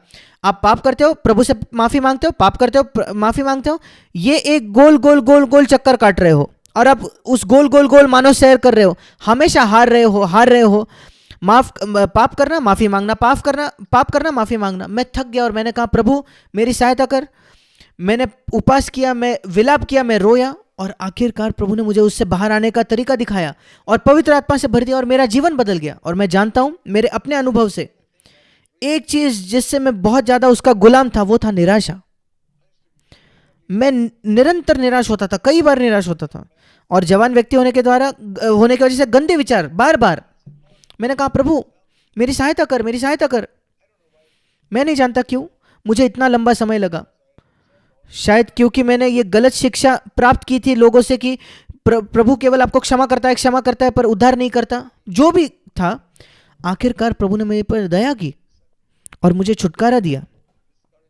निराशा मेरे जीवन से चली गई है 100%। मैं परमेश्वर के सामने इसकी गवाही देता हूं, आपके जीवन से भी वो जा सकती है। मैं आपको बताना चाहता हूं, जब आप निराश होते हो आसानी से आप पाप करते हो। क्या आपने नहीं देखा? अगर आप निराश हो जाते हो, निराशा के समय से जाते हो, आप इतने निराश होते हो कि आप कहते हो ठीक है कोई फर्क नहीं पड़ता अगर मैं पाप करता हूं, तो आप और पाप करने लगते हो। निराशा से ज्यादा पाप आता है, इसलिए तो शैतान चाहता है कि आप निराश रहो। हमें निराश नहीं होना है। बाइबल बताती है परमेश्वर में हमेशा आनंद मनाओ, फिलिपियो 4:4। मुझे लंबा समय लग गया वो उस पर भरोसा विश्वास करने के लिए, क्योंकि मेरे अच्छे शिक्षक नहीं थे। किसी ने मुझसे ये नहीं कहा कि मैं जीवन जी सकता हूं। फिलिपियो 4:4 क्या आपके बाइबल में है या नहीं? प्रभु में सदा आनंदित रहो, आपकी परिस्थितियों में नहीं। नहीं नहीं नहीं नहीं नहीं, हम अपने परिस्थितियों में आनंद नहीं मना सकते, क्योंकि परिस्थितियां ऊपर नीचे ऊपर नीचे ऊपर नीचे जाती है। सारे प्रकार की चीजें गलत जाएंगी एक दिन दूसरे दिन, पर प्रभु कभी नहीं बदलता। लिखा है प्रभु में आनंद मनाओ, प्रभु में आनंद करो 24 घंटे 7 दिन। मैं ये कर सकता हूं क्योंकि मेरा प्रभु, मेरा उद्धारकर्ता कभी नहीं बदलता। वो अनंत प्रेम करता है मुझसे, वो हमेशा शैतान के विरुद्ध मेरी ओर है, और मैं उसमें आनंद कर सकता हूं निरंतर, हमेशा। मेरी बाहरी परिस्थितियां ऊपर नीचे हो सकती है, मैं पैसे गंवा सकता हूं, मैं पैसों को कमा सकता हूं, मैं शायद बीमार होकर मैं स्वस्थ हो सकता हूं, पर प्रभु के साथ इसका कोई संबंध नहीं है। और अगर आप प्रभु अकेले में आनंद करने का निर्णय लो, तो आप निरंतर आनंद कर पाओगे। मैं आपको बताना चाहता हूं, शून्य निराशा होगी आपके मन में, आपके जीवन में। प्रभु के वचन पर विश्वास कीजिए। जैसे मैंने कहा, मैंने शारीरिक तौर पर यीशु को नहीं देखा, और मैं चाहता हूं कि आपको, आपके जवानों, शुरुआत से ही, आरंभ से ही मसीह जीवन से परमेश्वर का भय मानने वाला विजयी मसीह जीवन में ले जाना चाहता हूं। केवल पापों के क्षमा से संतुष्ट ना रहे। हमारे इस कॉन्फ्रेंस के लिए, इस सभा के लिए हमारा विषय यह, पाप पर कैसे विजय पाए? अनुग्रह से। और परमेश्वर अपना अनुग्रह केवल नम्र लोगों को देता है। मैं आपको पहला कदम बताना चाहता हूं नम्रता का। इस बात को मान लेना, आपका पाप मान लेना, यह बहुत आसान है। अगर कोई गंदा विचार आपके मन में आया, उसे गंदा विचार कहिए। कहिए, प्रभु वो एक गंदा, बहुत ही गंदा घिनौना विचार था मेरे मन में, भक्तिहीन और यौन तौर पर गंदा विचार था, पर उसे अंगीकार करें प्रभु के सामने। अगर हम अपने पापों को अंगीकार करें, मान ले, तो वो धर्मी है हमारे पापों को क्षमा करने के लिए और उससे शुद्ध करने के लिए। पहला यूहन्ना 1:9, पर पहला यूहन्ना एक साथ कहता है तुम ज्योति में चलो, मतलब ईमानदार बनो। बहुत आसान है ईमानदार होना, अगर आप चाहते हो तो। केवल घमंड ही है जो आपको रोकता है ईमानदार होने से। परमेश्वर के सामने ईमानदार होए, मनुष्यों के सामने नहीं। मनुष्यों के सामने जाकर आपको ईमानदार नहीं होना है। कई लोग कहते हैं कि लोगों के सामने जाकर आपके पाप मानो, एक अकाउंटेबिलिटी का पार्टनर रहे, उसके पास जाकर आपका पाप अंगीकार करो। फिर तो मनुष्यों के भयों से आप पाप से दूर रहते हो। अगले बार अगर आप प्रलोभित होंगे, आप क्या कहोगे? अरे उससे सामने जाके मुझे मानना पड़ेगा, इसलिए मैं पाप से दूर रहूंगा। क्यों दूर रह रहे हो? क्योंकि मनुष्य से आपको डर है। ये पाप पर विजय पाने का नहीं है। ये तो शर्म के मारे आप पाप पर विजय पा रहे हो, क्योंकि उसके सामने आप अंगीकार नहीं करते। ये विजय नहीं है, सच्चा विजय नहीं है। दूसरा कुरिन्थ 7वां अध्याय, मैं बाइबल से चीजों को दिखाता हूं ताकि आपको यह ना लगे कि ये मेरे विचार हैं। कैसे पवित्रता को सिद्ध किया जाता है, कैसे सिद्ध तौर पर हम पवित्र हो सकते हैं, कैसे 100% सिद्ध हो सकते हैं, पवित्र हो सकते हैं। यहां उत्तर है। दूसरा कुरिन्थ 7वां अध्याय पहला वचन, अतः हे प्रियो, जबकि ये प्रतिज्ञा हमें मिली है, तो आओ हम अपने आप को शरीर और आत्मा की सब मलिनता से शुद्ध करें, सब गंदगी से शुद्ध करें, और परमेश्वर का भय रखते हुए पवित्रता को सिद्ध करें। कैसे पवित्रता को सिद्ध करें? परमेश्वर का भय रखते हुए, मनुष्यों के भय में नहीं। ये नहीं कि मुझे कोई पार्टनर है जिसके सामने जाके मैं सच कहता हूं, जब कभी मैं पाप करता हूं उसको जाके कहता भाई मैं जाकर आपके सामने पाप अंगीकार करूंगा, और वो शर्म मुझे दूर रखेगी। नहीं, ये मनुष्य का भय है, उससे दूर हो जाइए। मेरा कभी जीवन में कोई अकाउंटेबिलिटी पार्टनर नहीं था कि जाकर मैं अपने पाप अंगीकार करूं। ये रोमन कैथोलिक लोग कहते हैं कि जाकर याजक के सामने अपने पाप अंगीकार करो। मैं प्रभु का भय रखता हूं, मुझे जाकर प्रभु के सामने अंगीकार करना है, अकेला उसके सामने। और मैं कहता हूं प्रभु तेरे लिए भय मानकर मैं पाप से उद्धार पाऊंगा। कृपया इसे याद रखें, सारे प्रकार की गलत शिक्षाएं हैं इस क्षेत्र में। आप अपने पवित्रता को सिद्ध कर सकते हो अगर आप प्रभु का भय मानते हो और उसका आदर करते हो। प्रभु से मांगे, वो आपके लिए अपने लिए आपके मन में एक आदर दे। वही पवित्र आत्मा हमारे लिए करता है, वो आदर हमारे जीवन में लाता है। और अगर मैं प्रभु के सामने आकर ये मान लूं, प्रभु मैं हमेशा अपने आप को नम्र करना चाहता हूं तेरे सामने, मैं अपने विषय में कम विचार रखना चाहता हूं। जब मैं अपने विषय में सोचूं दूसरों के संबंध में, मैं ये नहीं सोचना चाहता कि मैं बेहतर हूं या बड़ा हूं उनसे। नहीं, कई तरीके हैं, शैतान आपको घमंडी बनाएगा। आप ज्यादा सुंदर दिखते हो उनसे, आप उनसे ज्यादा बुद्धिमान हो, आप उनसे ज्यादा चतुर हो, आप उनसे धनवान हो। ये सारा कचरा जिसको कोई मूल्य नहीं है परमेश्वर के राज्य में। क्या मूल्य है परमेश्वर के राज्य में? अगर आप ज्यादा सुंदर हो किसी और से, या आप चतुर हो, या आप धनवान हो किसी और से, या ज्यादा बुद्धिमान हो, शून्य।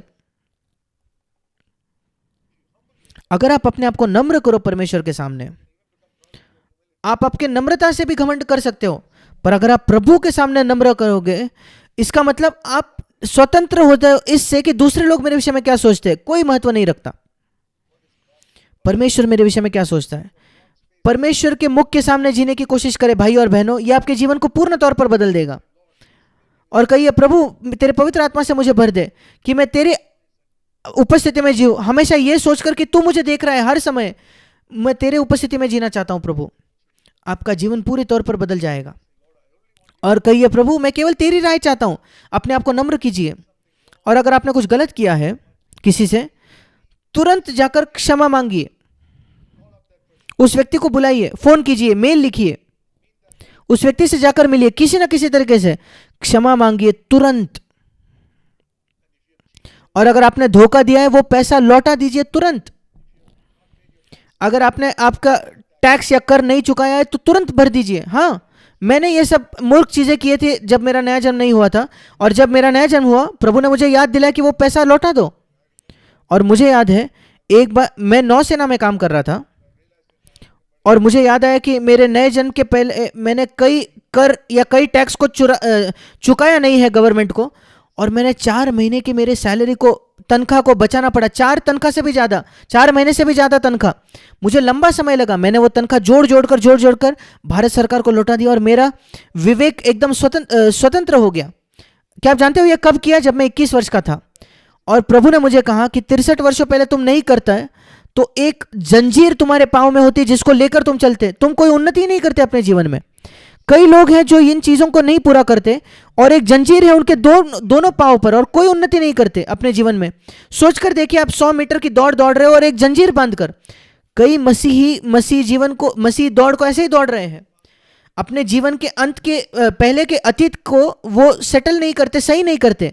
मैंने लोगों से क्षमा मांगी, उस सारी चीजों को सही किया, और मैंने कहा प्रभु मैं मनुष्य और परमेश्वर के सामने सब कुछ सही करके जीना चाहता हूं। ऐसे ही जिए लोगों के सामने। भाई और बहनों, आपका पैसा गया चलेगा। उस दिन मेरा बैंक अकाउंट खाली हो गया, शून्य हो गया था, पर मेरा हृदय परमेश्वर के आनंद से भरपूर था, क्योंकि मैंने किसी चीज को सही किया था, और मैं कभी भूखा नहीं मरा। इन 63 वर्षों में प्रभु ने मेरी देखभाल की, और वो आपकी करेगा।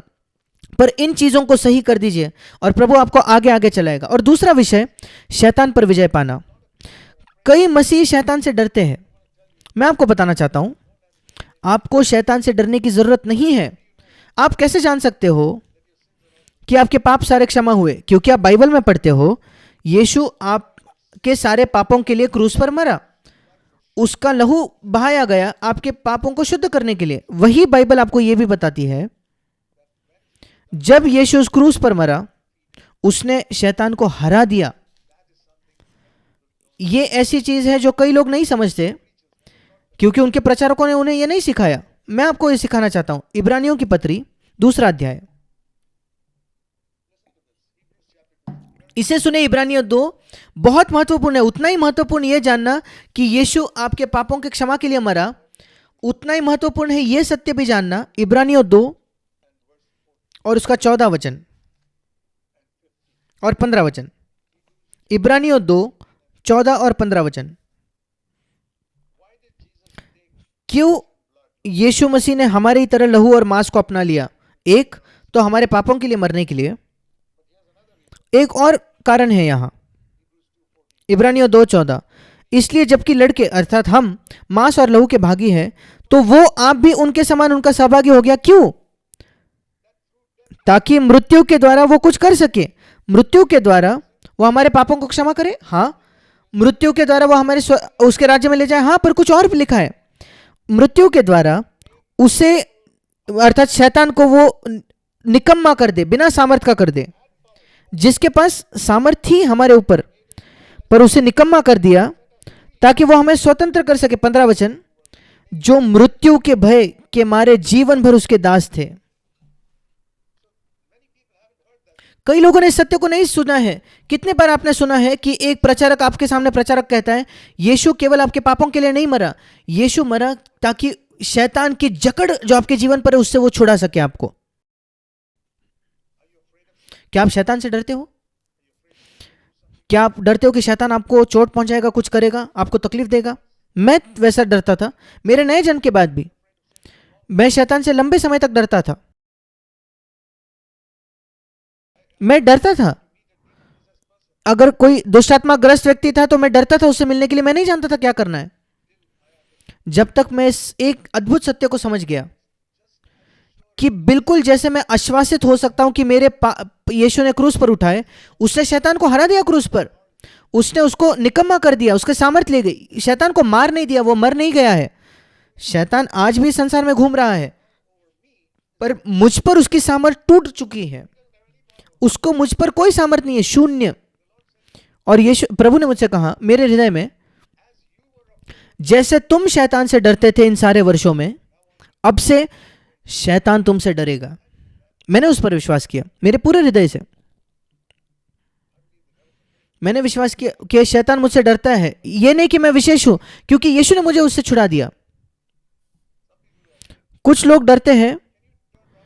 क्या आप पीछे मुड़कर कहते हो? वो आपको सुन सकता है। जैसे आप यीशु से बात करते हो, आप शैतान से बात कर सकते हो। आप उससे कहे, शैतान मैं तुझसे नहीं डरता, तू मुझसे डरता है। कुछ लोग कहते हैं कि नहीं नहीं नहीं, मैं ये नहीं कहना चाहता, वो मुझे तकलीफ देगा। कई डरपोक है कई विश्वासी, क्योंकि वे प्रभु के वचन पर विश्वास नहीं करते, उन झूठ पर विश्वास करते जो शैतान उनसे कहते हैं। उनके हृदय में वो जो करे वो मुझे नहीं छू सकता, क्योंकि मेरा उद्धारकर्ता मरा और उसे हरा दिया उस क्रूस पर, और उसकी सामर्थ मुझ पर छीन ली। मैं काश आप सब इस पर विश्वास करते। और इस वजह से अगर मैं किसी दुष्टात्माग्रस्त व्यक्ति के सामने जाता हूं, मैं उसे छुड़ा सकता हूं यीशु के नाम से, मेरे नाम से नहीं। यीशु के नाम से शैतान भाग जाते हैं। मैंने कई दुष्ट आत्माओं को देखा है अपने जीवन में, दुष्टात्माग्रस्त लोगों को। उसमें से प्रत्येक बार, हर बार, मैं आपको दोहरा कर बताता हूं, हर बार एक ही वाक्य से वो दुष्टात्मा निकल जाता है। यीशु के नाम से उससे बाहर निकल जाओ, उससे बाहर निकल जा, और दुष्ट आत्मा चले जाता है यीशु के नाम से, क्योंकि वो क्रूस पर हरा दिया गया था। मैं ये क्यों कहता हूं? क्योंकि मैं कई विश्वासियों को मिलता हूं, शायद आप में से कुछ जो यहां बैठे हैं, आप शैतान से डरते हो। आपके पाप क्षमा हुए, पर आप शैतान से डरते हो। जब तक कि आप शैतान से डर कर जियोगे, आप कभी भी जयवंत नहीं होंगे। इसलिए मैं चाहता हूं कि आप इस सत्य को जानें। यीशु मसीह ने रक्त, लहू और मांस को लिया। क्यों? पढ़े पढ़े पढ़े, उस पर मनन करते रहे, ताकि वो शैतान को निकम्मा अर्थात उसकी सामर्थ निकाल ले। उसके शस्त्र निकाल लिए हैं।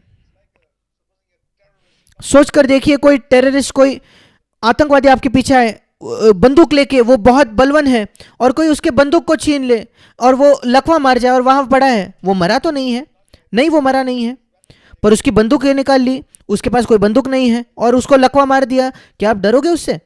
नहीं।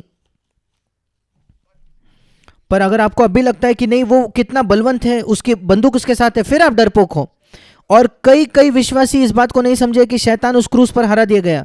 स्वाभाविक तौर पर शैतान इस सत्य को उनसे आपसे छिपाएगा, ताकि वो उन पर राज करते रहे। मैं विश्वास करता हूं कि आप में से कईयों से शैतान ने इस सत्य को छिपाया है, क्योंकि वो आपको नियंत्रित करना चाहता है, आपके मन को नियंत्रित करना चाहता है, आपको गुलाम बनाना चाहता है। आज स्वतंत्र हो जाइए यीशु के नाम से।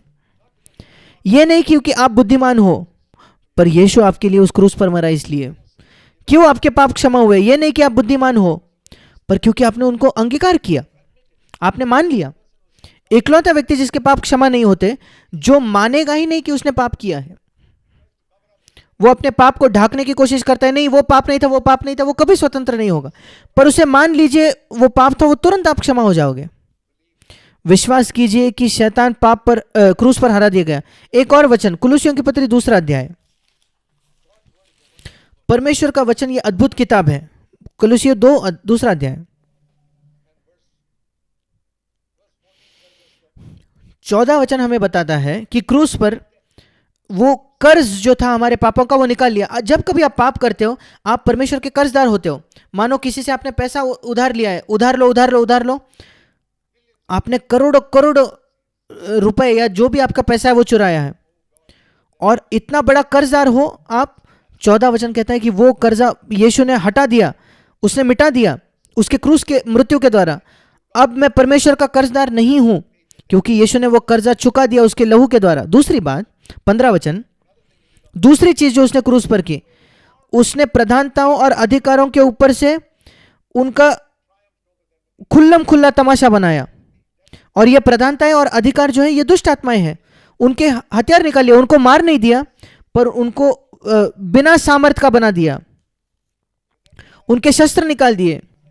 वो जीवित है, पर वो लकवाग्रस्त एक सांप के समान है। वो लकवा मारा हुआ शत्रु है, मरा नहीं है, पर लकवा मारा हुआ है मेरे लिए। अविश्वासियों के लिए वो बलवान है, पर एक विश्वासी जो नहीं जानता, जो शैतान क्रूस पर हरा दिया, शैतान उसके लिए भी बलवान है। आज से मेरे प्रिय भाई और बहनों, मैं आशा करता हूं कि आप स्वतंत्र हो जाएंगे शैतान के डर से। उसी के साथ साथ पाप से गुलाम होने से पूरे तरीके से कोशिश कीजिए कि आप स्वतंत्र हो जाए। परमेश्वर का अनुग्रह खोजिए, हमेशा अपने आप को नम्र कीजिए, नीचे जाइए। जब लोग आपका अपमान करते मुंह बंद रखिए, वही है नम्रता। जब लोग आपकी तारीफ करते किसी चीज के लिए, शायद ईमानदार तारीफ, वो महिमा परमेश्वर को दीजिए। कहिए मैं उसे नहीं छू सकता प्रभु, ये आपकी है। कभी श्रेय ना ले किसी भी चीज का, वो प्रभु को दे दीजिए, महिमा प्रभु को दीजिए। वहां बैठकर यह मत सोचिए आप कितने बुद्धिमान हो, कितना ज्यादा सुंदर हो आप दूसरों से, कितने ज्यादा होशियार हो दूसरों से। उन सारी चीजों को दफना दीजिए। कहिए प्रभु मैं एक पापी हूं जिसको तूने तेरे अनुग्रह से उद्धार किया, मैं बस उतना ही हूं। मेरे जीवन के अंत तक मैं अपने आप को वैसे देखूंगा, एक पापी जो तेरे अनुग्रह के द्वारा उद्धार पाया। जितना ज्यादा अपने आप को आप नम्र करोगे तो आप अनुग्रह पाओगे। पानी कभी ऊपर नहीं चढ़ता, पर एक पर्वत से नीचे इतना तेजी से आता है। परमेश्वर की सामर्थ और अनुग्रह बहकर आती है नम्र के लोगों के ओर। जितने ज्यादा नम्र, उतना ज्यादा परमेश्वर का अनुग्रह आएगा। वो पानी की तरह है जो स्वर्ग से आता है। आप नीचे जाओ, अपने आप को नम्र करो, परमेश्वर का अनुग्रह आपको सामर्थ देगा। और जब आप अनुग्रह के अधीन हो, याद रखिए रोमियो 6:14, पाप तुम पर प्रभुता नहीं करेगा। एक सबसे बड़ी समस्या जो जवानों की थी, जब मेरी थी, जब मैं जवान था, वो है गंदे विचार। विशेषकर पुरुष, बहुत कठिन है गंदे विचारों पर विजय पाना। और आज का संसार वो तो उस गंदगी से भरा हुआ है जो आपको प्रलोभित करता है गंदे चीजों के प्रति। सबसे पहले तो हमें उससे दूर रहना है। कोशिश की उनसे दूर रहिए, ऐसे चित्र, ऐसे मूवीज से जो गंदगी से भरे हैं। बहुत ही कम साफ सुथरे मूवीज होते हैं। हर मूवी में कुछ ना कुछ गंदगी होती है। अगर आप उसे देखोगे, मैं आपको बताना चाहता हूं, आप 2 घंटे की मूवी देखिए और अगर 5 सेकंड का कुछ में कोई यौन गंदगी है, सेक्स की कोई गंदगी है, आप अपने जीवन भर 2 घंटे की मूवी भूल जाओगे, पर 5 सेकंड का वो सेक्स की गंदगी आपको याद रहेगी। आपने 2 घंटे की कोई मूवी देखी है और कई वर्षों तक आपको 5 सेकंड की वो गंदगी, सेक्स भरी चीज आपको याद रहेगी। आपको 2 घंटे की कहानी नहीं याद होगी। उतना बलवंत है यौन या सेक्स के गंदे विचार है। आपके विचारों को जकड़ देते हैं, हमेशा के लिए वहां रहते हैं। इसलिए आपको पाप से दूर रहना है। अपने आप को प्रलोभन के सामने ना ले जाए। कितना सतर्क हम थे जब कोविड था। कोविड हम मास्क पहनने लग गए, अपने आप को सुरक्षित रखने लगे।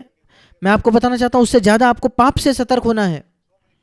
कई लोग कोविड पर तो विजय पा लिया, पर पाप से हारे हुए हैं। और सतर्क रहिए। जब हम बहुत सतर्क होते हैं इन शारीरिक बीमारियों से, कितना ज्यादा हमें सतर्क होना है आत्मिक बीमारियों से, जो हमें भ्रष्ट करती है, अशुद्ध करती है और नरक में ले जाती है। विशेषकर अगर आप कहते हो कि आप परमेश्वर की संतान हो। शैतान को भाइयों पर दोष लगाने वाला कहा गया है। क्या आप जानते हो शैतान का यह शीर्षक?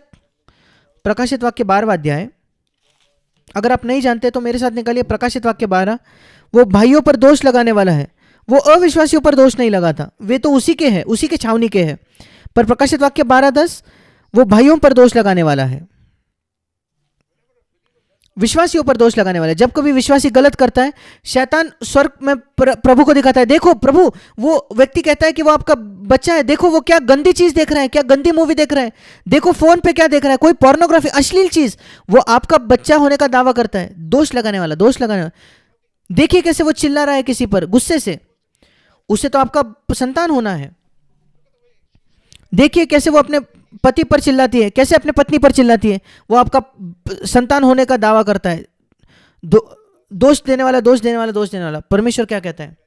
क्या परमेश्वर आपका बचाव करेगा जब वो जानता है कि आपने कोई गलत किया है? क्या परमेश्वर आपको बचा सकता है? वो कब बचाएगा? जब आप आपके पाप का अंगीकार करोगे। अगर आप अंगीकार करते हो तो मसीह का लहू आपको शुद्ध करता है, फिर परमेश्वर आपकी ओर है, फिर शैतान का मुंह वो बंद कर देगा प्रभु। इसलिए अगले वचन में लिखा है प्रकाशित वाक्य 12:11, कैसे लोग शायद इस दोष लगाने पर विजय पा सकते हैं? वो मेमने के लहू के कारण जयवंत हुए। मतलब वे परमेश्वर के पास जाकर कहने लगे, प्रभु हाँ मैंने वो गलत चीज की, मेरा वो गंदा विचार हुआ, हाँ मैंने वो गंदी मूवी देखी, मैंने कुछ गंदी देख ली चीज, मैंने कुछ गुस्से से कहा, प्रभु मेरी गलती है, मुझे क्षमा कर, मुझे यीशु के लहू से शुद्ध कर। तुरंत वो चले जाता है। उसे 1 सेकंड भी नहीं लगता शुद्ध होने के लिए। तुरंत वो मिटा दिया गया है। फिर लिखा है तुम अपने गवाही का वचन दे सकते हो, 11वां वचन। हम सब जानते हैं कि कलीसिया में गवाही देना क्या है, कि यहां लिखा है शैतान को गवाही देना। आप में से कितनों ने अपनी गवाही शैतान को दी है? शैतान तू मुझे छू नहीं सकता, तू क्रूस पर हरा दिया गया है शैतान। क्या आपने कभी शैतान को यह कहा है अपने जीवन में? क्या आपने कभी शैतान को एक बार भी अपने जीवन में कहा है शैतान तू हरा दिया गया है क्रूस पर, तू मुझे छू नहीं सकता, मेरे पाप शुद्ध किए गए यीशु के लहू से? अगर आपने नहीं किया है तो उसकी शुरुआत कीजिए आज से। शैतान को उसके मुंह पर कह दीजिए कि आपके पाप शुद्ध किए गए यीशु के लहू से। आपने ईमानदारी से अपने पापों की माफी मांगी है और आप किसी और को दोष नहीं देते, बस अपने आप को, और आप शुद्ध किए गए हो। और यीशु को, शैतान को उसके मुंह पर कहिए कि तू हरा दिया गया क्रूस पर। मैं आपको एक अनुभव देना चाहता हूं दुष्ट आत्माग्रस्त व्यक्ति का, जो मैंने देखा। मैं और मेरी पत्नी घर पर थे, किसी ने एक जवान लड़की को लाया। मैं नहीं जानता था वो दुष्ट आत्माग्रस्त है, मुझे लगा वो बस ये जानने के लिए आई कि उद्धार कैसे पाए। और मैंने उद्धार का मार्ग बताया कि आप अंगीकार करो, आपके पाप के लिए यीशु मरा। और वो हमारे घर में बैठी थी। मैंने कहा कि तुम कहो कि यीशु मेरे हृदय में आ जा। और उसने कहा अब शैतान को कहो। मैंने कहा शैतान को कहो, हे शैतान तू हरा दिया गया था क्रूस पर। और ये जवान स्त्री मुझ पर मुड़कर कहती है मैं नहीं हराया गया उस क्रूस पर। मैंने कहा अद्भुत है ये, मुझे नहीं पता था कि इसके अंदर एक दुष्ट आत्मा है। दुष्ट आत्मा कह रही है कि मैं क्रूस पर नहीं हराया गया। जब एक दुष्ट आत्मा मुझसे बात करती है तो मैं क्या करता हूं? मैं दुष्ट आत्मा से बात करता हूं। मैंने दुष्ट आत्मा को बताया, उस स्त्री को नहीं। दुष्ट आत्मा स्त्री के अंदर था। मैंने उस दुष्ट आत्मा को कहा तुम क्रूस पर हरा दिए गए थे दुष्ट आत्मा, उससे तुरंत यीशु के नाम से बाहर निकल जा अभी इसी समय। 1 सेकंड भी नहीं लगा, दुष्ट आत्मा वहां से निकल गया। यीशु के नाम की वजह से, मेरे वजह से नहीं, यीशु के नाम से। शैतान यीशु से डरता है, वो किसी और से नहीं डरता। अगर आप यीशु से साथ चलोगे तो वो आपसे डरेगा। फिर मैंने उस स्त्री से कहा, जवान लड़की से कहा अब तुम शैतान को कहो कि तुम क्रूस पर हरा दिए गए। उसने तुरंत कहा शैतान तुम क्रूस पर हरा दिए गए हो। उस एक क्षण में आपकी गवाही का वचन, गवाही का शब्द शैतान को, आपने कुछ लोगों ने गवाही कलीसिया में दी, अच्छी बात है। अब शैतान को गवाही देना शुरू कर दो। क्या गवाही? शैतान तुम हरा दिए गए थे उस क्रूस पर। क्या आपने कभी शैतान को यह कहा है? क्या आप जानते हो शैतान आपको सुन सकता है जैसे परमेश्वर आपको सुन सकता है? उसे बताइए शैतान तुम हरा दिए गए थे उस क्रूस पर, तुम मुझे छू नहीं सकते क्योंकि मैं यीशु मसीह का हूं। आप कहने की कोशिश कीजिए, इससे आपका जीवन बदल जाएगा। मुझे अब नहीं बताना पड़ता कि मैं इतने बार उससे कह चुका हूं, वो जानता है मैं क्या विश्वास करता हूं। शुरुआत में आपको कई बार यह कहना पड़ेगा जब आप खुद उस पर विश्वास करने लगोगे कि शैतान क्रूस पर हरा दिया गया था। इसलिए मैं आशा करता हूं कि आप कुछ बात समझ गए हो आज पाप और शैतान पर विजय पाने के बारे में। अंत में मैं कहना चाहता हूं प्रभु की जो संदेश था 7 कलीसियाओं से प्रकाशित वाक्य में, प्रकाशित वाक्य 2 और 3 अध्याय में प्रभु यीशु एक संदेश देता है 7 कलीसियाओं को। आप कहोगे कि यीशु का अंतिम संदेश क्या है बाइबल में? ये नहीं कि पूरे संसार में जाके सुसमाचार फैलाओ, वो तो मत्ती और मार्क में लिखा है, मरकुस में लिखा है। अंतिम संदेश प्रकाशित वाक्य में 7 कलीसियाओं से। क्या आप जानते हो क्या है? मैं आपको पढ़कर दिखाता हूं। प्रकाशित वाक्य 2 अध्याय 7वां वचन। जो जयवंत होता है, 2 अध्याय 7वां वचन। 11वां वचन के अंत में दूसरे कलीसिया से, उसके बीच में जो जय पाए उसे, अगले कलीसिया को 17 वचन में लिखा है जो जय पाए, बीच में लिखा है वापस 17 वचन के बीच में। और फिर अगले कलीसिया को 18 वचन से आगे अगले कलीसिया का संदेश है। आगे जाके वो कहता है जो जय पाए। मैं वो वचन देखता हूं,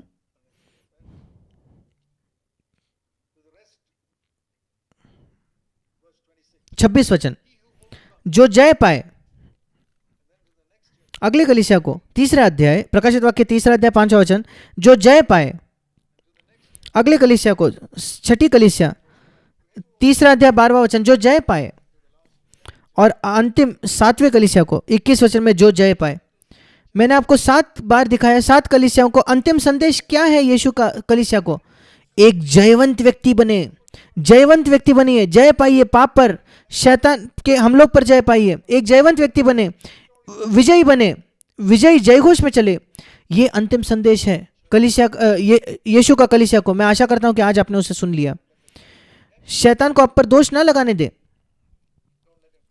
उसे आपको डराने ना दे। यीशु आपके पापों के लिए मरा, वो आपसे प्रेम करता है, वो आपकी देखभाल करेगा, वो सारे प्रावधान करेगा आपके लिए। अगर आप अपने उसके राज्य की खोज करोगे, आपकी सारी जरूरतों को अपने जीवन भर वो आप में जोड़ देगा। मैंने 64 वर्षों से इसका अनुभव किया है, और ये नहीं कि 1 या 2 दिन के लिए। परमेश्वर आप सबको आशीष दे। आइए हम अपने सरों को झुकाएं, परमेश्वर के सामने प्रार्थना करें। जब हम अपने सरों को झुकाते हैं, मैं चाहता हूं आप बड़े ईमानदार बने परमेश्वर के सामने। कोई भी चीज जो आपके मन में आती है, आप जानते हो कि प्रभु मैं इस सत्य को देख रहा हूं, मुझे क्षमा कर। आप मांगे कि प्रभु आपको पवित्र आत्मा से भर दे। प्रभु मेरी सहायता कर कि मैं पवित्र आत्मा से भर जाऊं और मैं मजबूत हो जाऊं, और इस बात के आश्वासित हूं कि तेरे लहू ने मुझे शुद्ध किया है और क्रूस पर शैतान को हराया। तेरा नाम है यीशु, पापों से बचाएगा, पर मेरा नहीं हुआ। मैं विश्वास करता हूं कि तू मेरे लिए आया, मेरे पापों के लिए मरा, तू क्रूस पर मरा, जी उठा और वापस आएगा। पर मैं अनुभव करना चाहता हूं पाप के सामर्थ्य से छुटकारा, इस शैतान के डर से छुटकारा। प्रभु ये काम मेरे अंदर अभी कर, उसकी शुरुआत कर। प्रभु मेरे जीवन को बदल दे। प्रभु स्वर्गीय पिता, मैं प्रार्थना करता हूं इन प्रिय जवानों के लिए जो यहां है, उनकी सहायता कर कि एक अद्भुत आशा हो भविष्य के लिए। उनके जीवन में काम कर, जो उन्होंने सुना है वो उनके हृदय में विश्वास लाएगा विजय के जीवन के लिए। यीशु के नाम से मांगते हैं, आमीन। परमेश्वर आप सबको आशीष दे। धन्यवाद सुनने के लिए।